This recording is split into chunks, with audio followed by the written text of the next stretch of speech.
pemerintah yang saya pimpin berjanji di hadapan majelis ini, kami akan terus melaksanakan efisiensi sehingga defisit ini kita ingin tekankan sekecil mungkin. Dan adalah harapan saya, adalah cita-cita saya untuk suatu saat, apakah dalam 2027 atau 2008, saya ingin berdiri di depan majelis ini, di podium ini, untuk menyampaikan bahwa kita berhasil punya APBN yang tidak ada defisitnya sama sekali.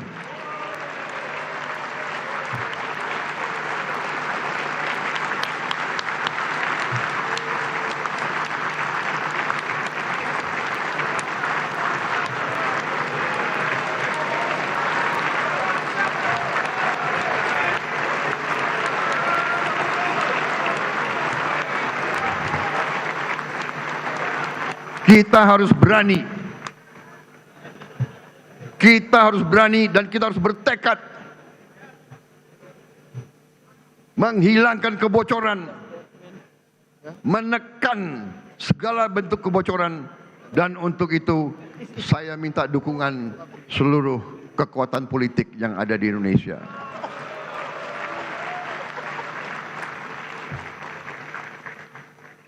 Negara kita besar, negara kita makmur.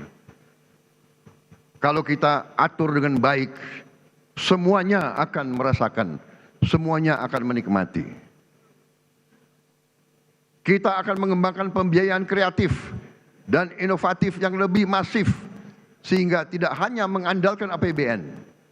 APBN didesain tetap fleksibel, agar adaptif dan responsif untuk meredam guncangan.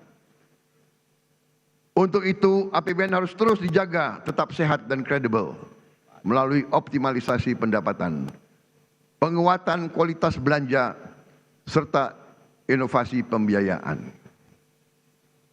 Optimalisasi pendapatan negara harus dilakukan secara konsisten. Pajak adalah instrumen untuk keadilan, untuk redistribusi pendapatan. Yang kaya bayar pajak, yang tidak mampu dibantu. Penerimaan perpajakan akan terus ditingkatkan dengan tetap melindungi iklim investasi dan keberlanjutan dunia usaha. Insentif fiskal tetap diberikan secara terarah dan terukur untuk mendukung aktivitas ekonomi strategis. Pengelolaan SDA akan kita perkuat untuk digunakan sebesar-besarnya untuk kemakmuran rakyat. Setiap aset negara harus dikelola secara efisien dan produktif agar menghasilkan nilai tambah dan kontribusi positif bagi kesejahteraan rakyat. Dalam dunia bisnis, dalam dunia usaha, kita mengenal istilah return on asset. Dalam bisnis dikatakan bisnis itu baik dan berhasil kalau return on asset adalah sekitar 12%. Katakanlah konservatif 10%. Katakanlah untuk bangsa Indonesia cukup 5%. Saudara-saudara sekalian, aset yang dimiliki bangsa Indonesia yang berada di BUMN-BUMN kita, asetnya adalah senilai lebih dari 1.000 triliun US dollar. Harusnya BUMN itu menyumbang kepada kita minimal 50 miliar dolar. Kalau 50 miliar dolar, APBN kita tidak defisit, saudara sekalian.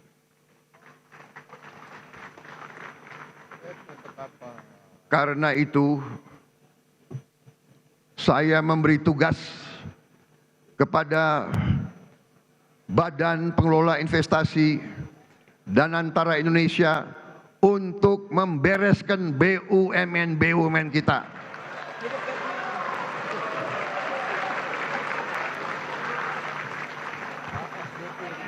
Tadinya pengelolaannya secara tidak masuk akal. Perusahaan rugi, komisarisnya banyak banget.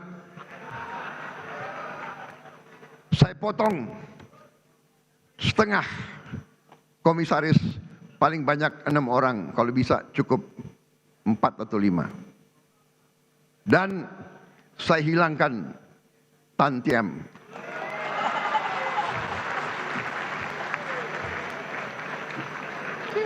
Saya pun tidak mengerti apa arti tantiem itu. Itu akal-akalan mereka saja. Dia memilih istilah asing supaya kita tidak mengerti apa itu tantiem. Saudara-saudara, masa ada komisaris yang rapat sebulan sekali, tantiemnya 40 miliar setahun.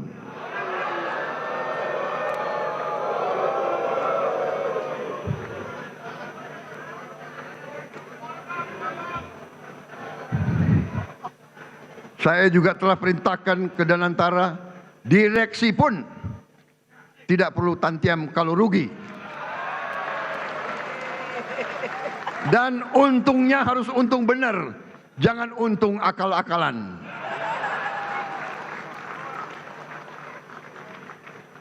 Kita sudah lama jadi orang Indonesia.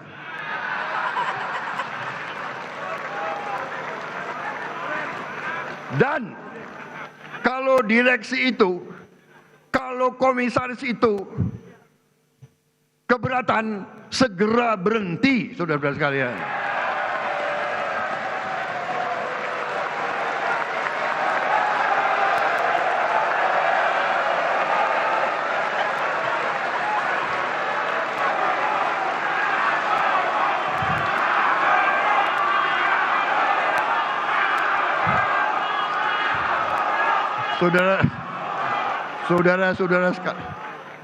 Saudara-saudara sekalian, pemilu masih lama.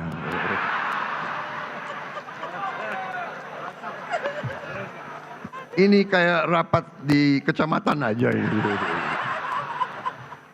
Tapi ini serius, tidak masuk akal, ya. Jadi direksi dan komisaris kalau keberatan, tidak bersedia, tidak menerima tantiem, berhenti. Banyak anak-anak muda yang mampu, yang siap menggantikan mereka.